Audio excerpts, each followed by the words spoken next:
Queridos irmãos e amigos, é tempo de pensarmos sobre o Salmo de número 39 e o verso 3 para iniciarmos. Escandeceu-se dentro de mim o meu coração, enquanto eu meditava, acendeu-se o fogo, então falei com a minha língua, dizendo.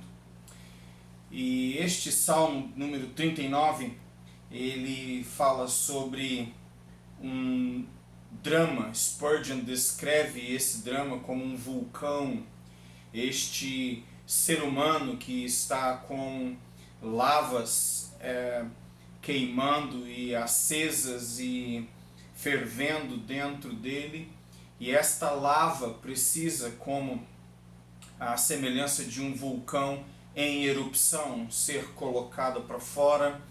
E é isto que acontece no Salmo. O salmista explode em como que agonia de alma, colocando para fora aquilo que está queimando dentro dele. E aqui eu vejo aquilo que William Gurnall, um homem do século XVI, falou sobre a vida de meditação, e ele diz que uma alma meditativa, ou seja, uma alma em meditação, está em próxima potencial para a oração. Isso significa que, à medida que eu medito na palavra de Deus, naquilo que Deus revela ao meu coração acerca dele e acerca de mim mesmo, eu então me deparo com coisas que precisam ser solucionadas. E o Salmo 39, nesse aspecto, ele é fascinante, porque mostra como que depois de um período de silêncio, o homem, a pessoa, no caso a mulher de Deus, explode no sentido de colocar para fora, em erupção de alma, aquilo que está queimando dentro. Escandeceu-se dentro de mim o meu coração, enquanto eu meditava, acendeu-se o fogo, então falei com a minha língua, dizendo. Então, eu penso, por um lado, acerca desta emoção interna que estava silenciada, que estava fria e de repente vem à tona com força total, e ao mesmo tempo eu penso sobre o avivamento de Deus, o fogo que é aquecido na alma, ateado na alma pelo próprio Deus, e isto através da meditação. E esse exercício de meditarmos, ele é verdadeiro para o salmista, assim como é para nós. Spurgeon, no seu comentário, ele cita Thomas Watson, que diz o seguinte: se um homem estiver passando por um processo de muito frio, de hipotermia, vamos assim dizer, alguém perguntará quanto tempo essa pessoa deverá ficar próxima do fogo, da lareira, para se aquecer. E a resposta é até que esta pessoa esteja totalmente aquecida e pronta então para o trabalho. Então nós vemos nisto o poder da meditação, e esta meditação que foi realidade para o salmista é uma realidade para mim e para você. E quando eu medito na palavra de Deus, quando você o faz, nós aprendemos mais de Deus, e o poder do Espírito aquece e coloca a alma em chamas, para expressar o sentimento que outrora esteve um pouco congelado, frio na presença de Deus e em nossas próprias consciências. Alguém disse que nós nunca deveríamos sair da presença de Deus depois de adoração e meditação e contemplação sem o próprio Deus. Ele segue conosco após este momento de profunda introspecção e meditação naquilo que Deus revela. E o Salmo 39, como disse, é fascinante nesse sentido. Ele vai dos versos 1 ao verso 3, falando sobre o silêncio na presença do ímpio. Por uma razão, o salmista se encontra silenciado na presença do ímpio, silêncio acerca do bem. É muito interessante quando ele diz isso, não é? Verso 2: com o silêncio fiquei qual um mudo calava-me mesmo acerca do bem, mas a minha dor se agravou. E aqui você então encontra o salmista nesta situação de não poder argumentar para os outros, diante dos outros. Ele está calado, nem mesmo acerca do bem, talvez porque o bem de sua própria alma tivesse sido comprometido pela presença do pecado. Mas o fato é que enquanto ele se cala, ele medita, e enquanto medita, o fogo é ateado em sua alma. E você encontra então este vínculo do fogo na alma com a meditação. Mas aí vem então a segunda parte, dos versos 4 ao verso 6, e o entendimento. E você já deve ter ouvido pedidos estranhos de oração. Mas aqui está um pedido que talvez nós consideremos muito estranho. Depois do período de silêncio, a alma entra em erupção, o salmista coloca para fora como lava as suas palavras, os seus pensamentos, ele quebra o silêncio. E o que ele pede? Verso 4. Faze-me conhecer, ó Senhor, o meu fim. Quão extraordinário esse pedido. O que você, em avivamento de alma, pediria para Deus? Se Deus me visita neste dia, como Ele visitou D.L. Moody, como Ele visitou Spurgeon, como Ele visitou Lloyd Jones e o povo galês em 1904 e o povo norte-americano em 1850, se Deus faz esta visitação, melhor dizendo, 1750, o que eu pediria, o que você pediria? Se nós recebemos um avivamento como George Whitefield recebeu, como John Wesley recebeu, acerca desses avivamentos, Edwin Moore fala melhor do que ninguém, esses avivamentos que foram maravilhosos na história, quando homens e mulheres foram tocados por Deus, à semelhança de Mr. Campbell na costa oeste da Escócia, quando em 1950 a ilha de Lewis passa por um avivamento também. O que você e eu, avivados, tocados por Deus, pediríamos?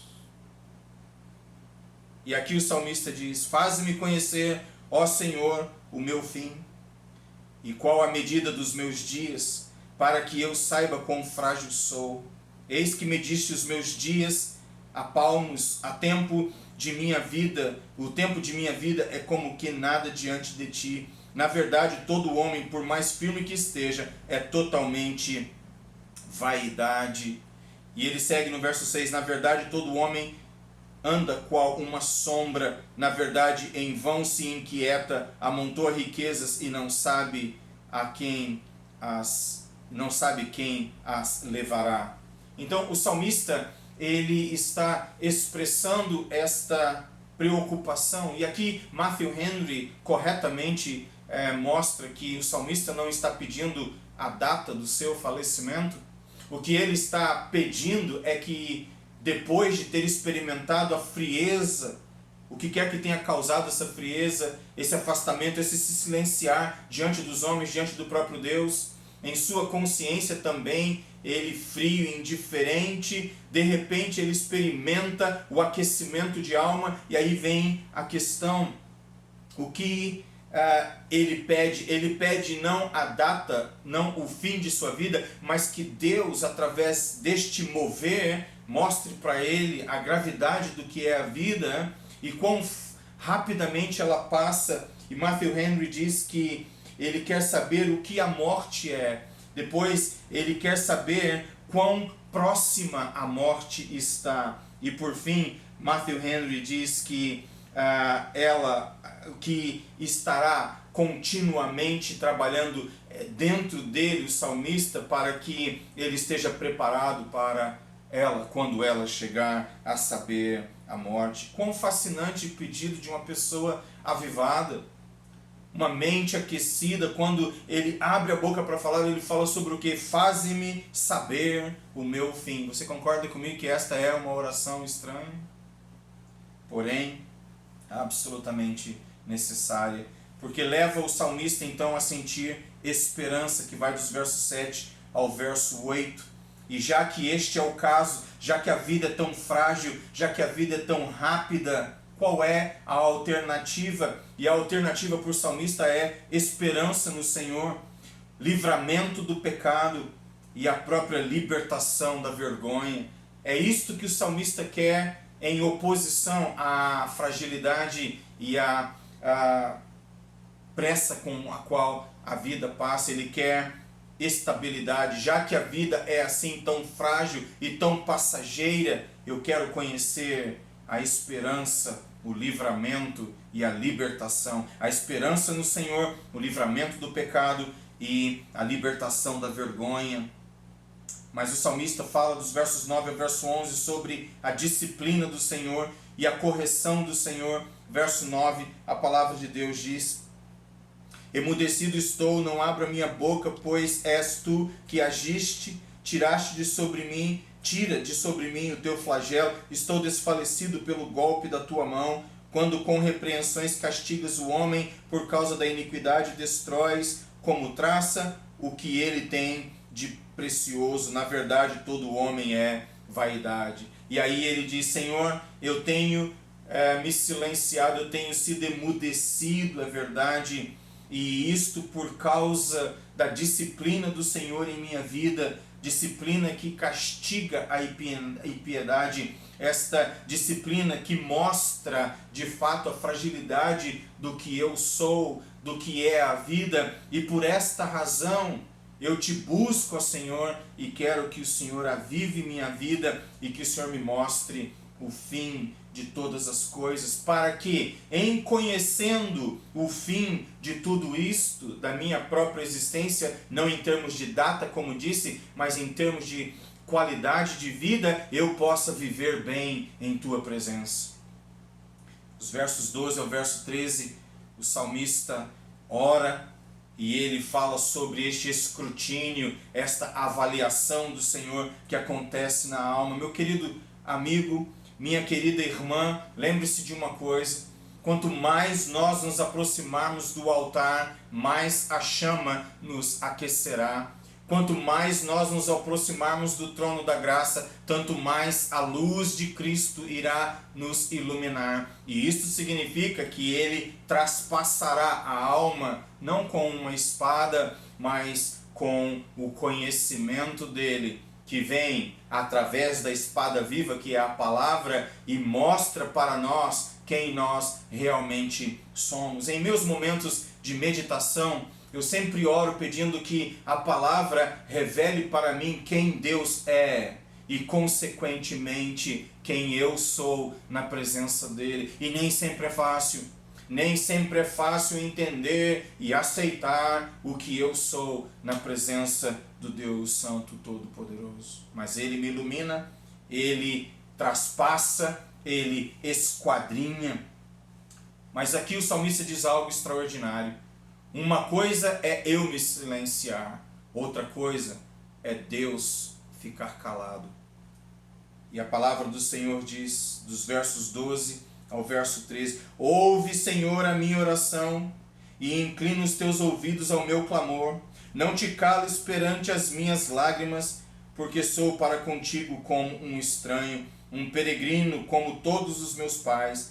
Desvia de mim o teu olhar, para que eu tome alento antes que me vá e não exista mais. Senhor, aqui vem então a parte da oração, quando ele conversa com o Senhor Deus, dos versos 12 ao verso 13, falando desse momento de temporário estranhamento, deste temporário afastamento. Senhor, o Senhor se calou.